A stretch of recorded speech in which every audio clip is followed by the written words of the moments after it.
never thought I would have to go through this myself. Not once again. And it's just like to deal with this.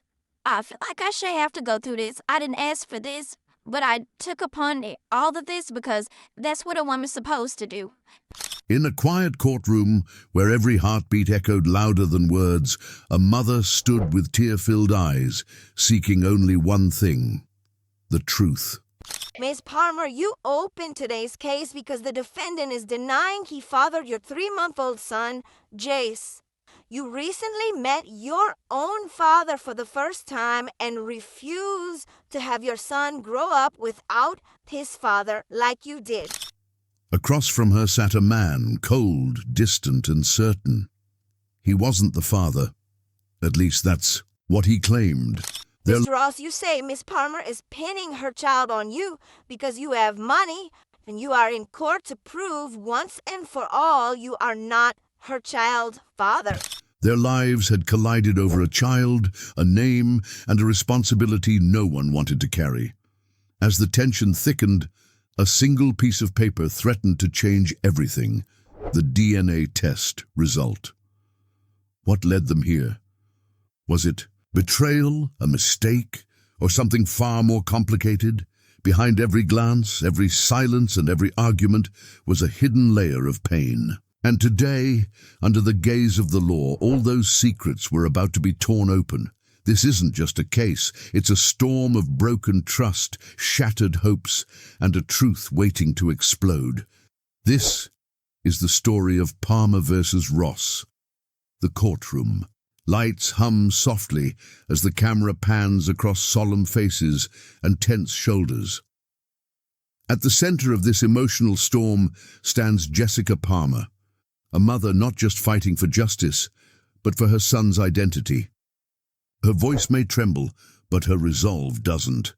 She believes she knows the truth, and today she's here to prove it. Sitting across from her is Mr. Ross. Calm, composed, and completely detached, he doesn't flinch as her words echo through the room. He denies everything, not just fatherhood, but any emotional connection to the child in question, young Jace. To him, this is a false accusation. To her, it's a painful betrayal. Presiding over this emotional battleground is Judge Lauren Lake, a firm yet empathetic voice of reason in a room charged with heartache and denial. She's seen hundreds of cases like this, but each one carries its own weight. She listens closely, reading between the lines, watching the body language, sensing the tension build, like a storm ready to break. As testimonies unfold, the atmosphere grows heavier. Every word from Jessica feels like a plea for recognition. Every rebuttal from Ross feels like a wall going up. And in the center of it all is Jace, a child too young to speak for himself, but whose future hangs in the balance. The stakes are high, the emotions are raw, and the truth? It's about to come to light, whether they're ready for it or not. Jessica Parmer didn't just walk into that courtroom. She carried years of pain, heartbreak, and quiet resilience with her. Every sleepless night, every tear shed behind closed doors, every unanswered question from her son.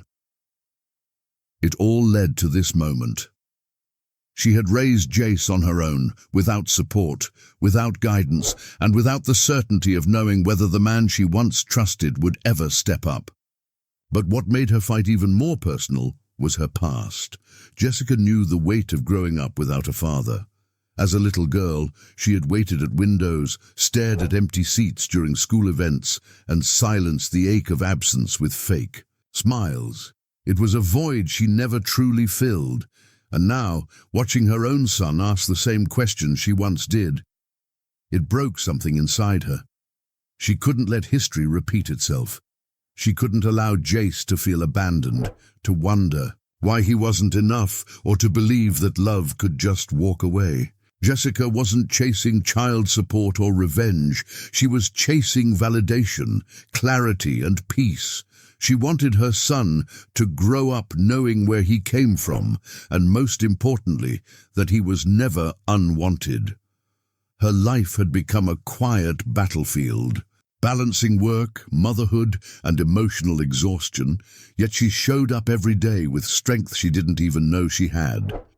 And now, in front of cameras, strangers, and the very man who denied her child, she was ready to face the truth. Not for herself, but for the little boy whose eyes still held questions. Jessica wasn't asking for a miracle. She was demanding accountability, and deep down she knew.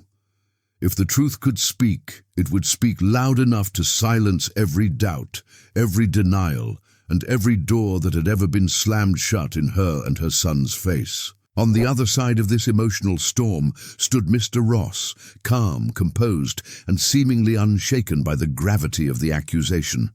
To him, this wasn't about a child or a broken past. It was about his name, his reputation, and his truth.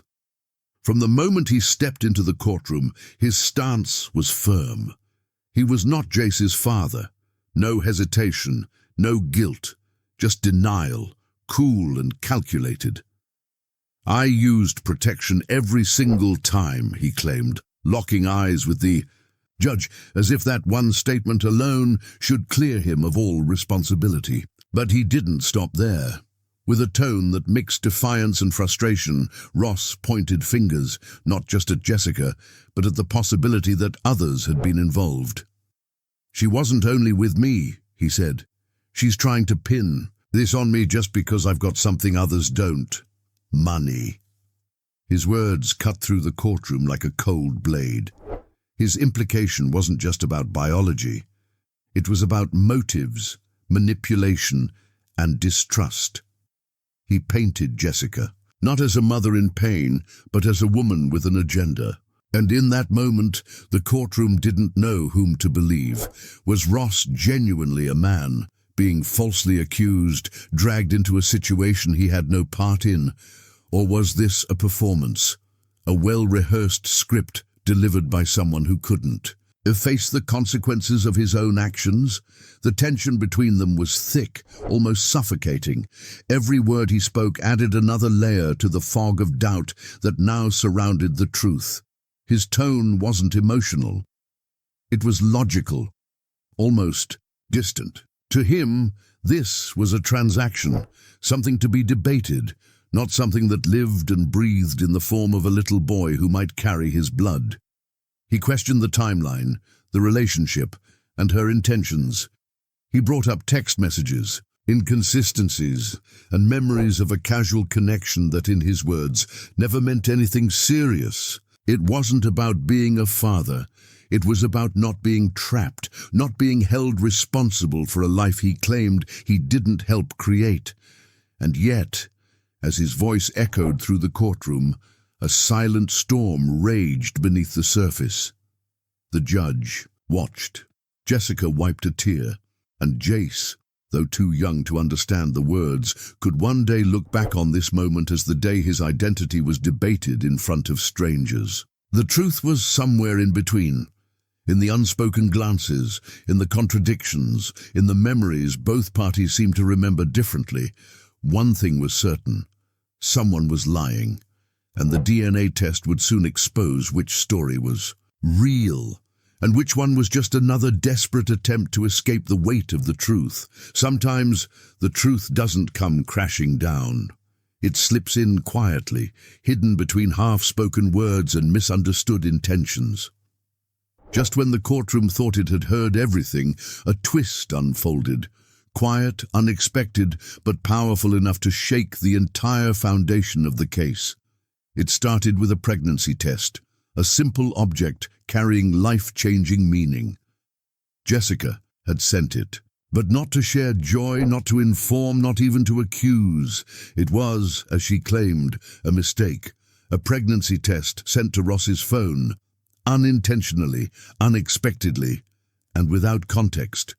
And in a world where emotions run high and trust runs low, that one mistake became the spark that ignited a wildfire.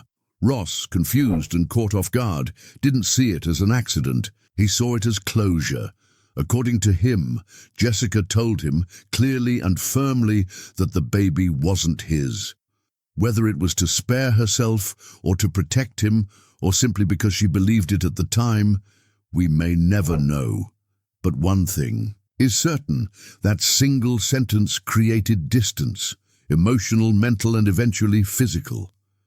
Ross stepped away, not out of cruelty, but, as he explained, out of belief. He wasn't the father. He had been told so. Why would he stay? On her side, Jessica carried a different kind of pain. She had doubts too. In those early days, emotions were tangled, timelines were blurred, and the truth was still forming. She admitted that for a moment she believed someone else might be the father. She didn't lie, she hesitated, and that hesitation cost her everything. In trying to make sense of a confusing reality, she unknowingly gave Ross an exit, and he took it. This wasn't just about irresponsibility anymore. This was about human error, miscommunication, mistrust, a moment where two people stood at crossroads and walked away in different directions. Ross thought he was leaving behind someone else's child. Jessica thought she was holding on to a child who'd never know his real father.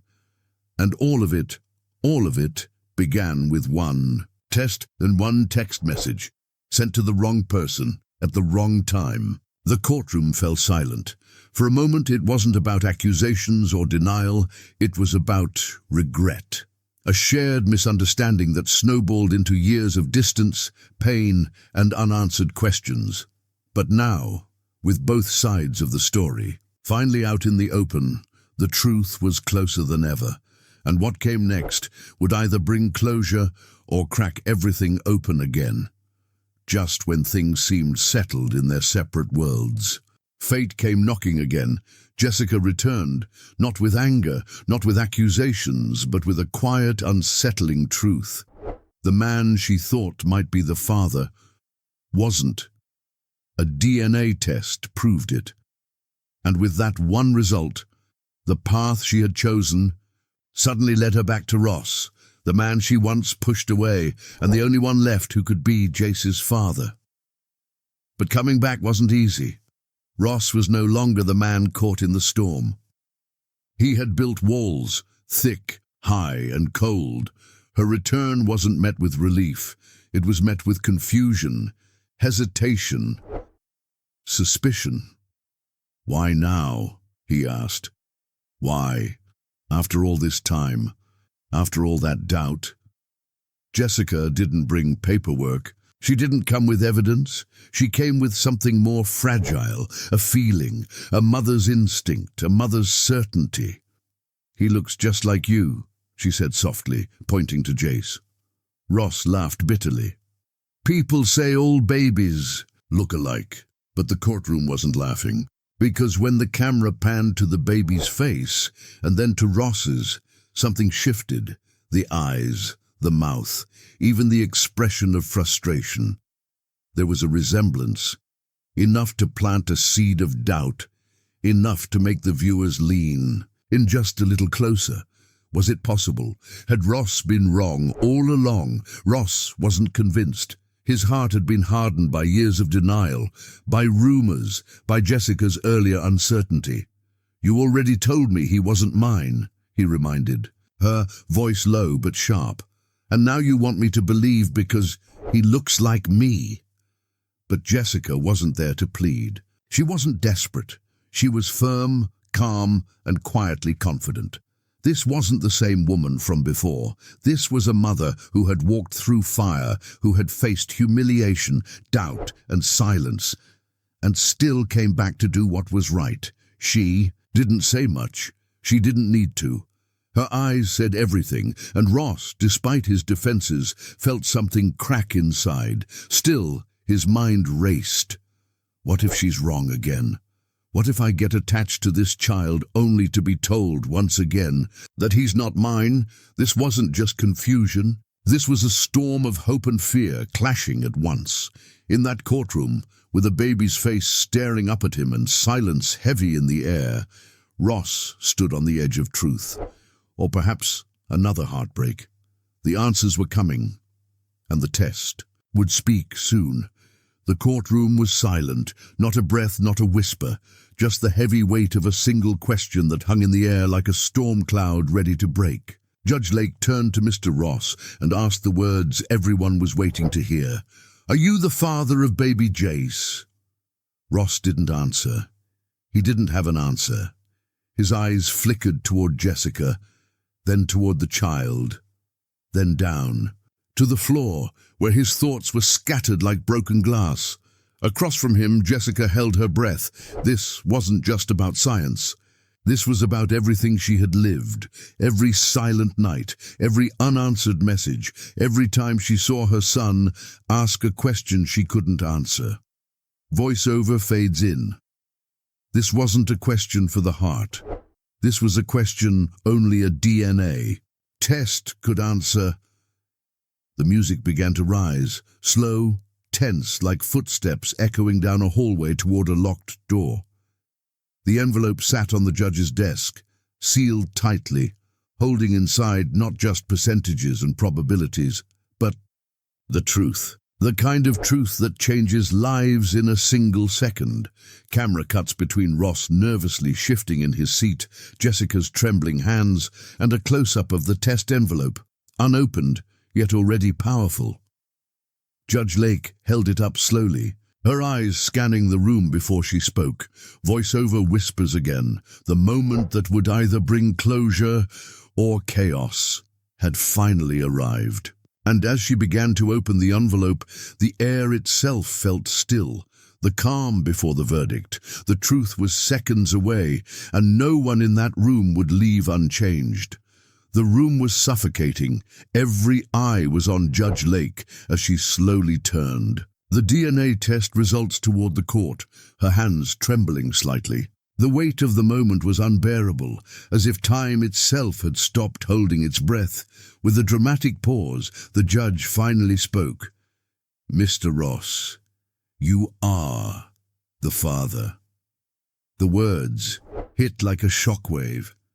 The silence shattered. The courtroom gasped, and for a brief moment the only sound was a heartbeat, loud, rapid, echoing in the ears of everyone present. Camera zooms in on Ross's face. His expression shifts from confusion to disbelief. The truth had been revealed, and it was impossible to deny now. The audience let out a collective gasp, some even clapping in shock, as the truth settled in like an avalanche. For Jessica, it was a mix of relief and raw emotion, the journey finally coming to an end. As the courtroom buzzed with emotion, Jessica turned to Ross, her voice steady but filled with hope. "Will you now be his father?" Ross looked down, then met her gaze, his voice firm, though laden with the weight of the moment. "Yes, I will." Judge Lake, witnessing the emotional shift, spoke the final words with compassion. "A child now has the father he deserves." The room felt heavy with a mix of relief and redemption as the truth came to light. Truth may take time to surface, but when it does, it changes everything.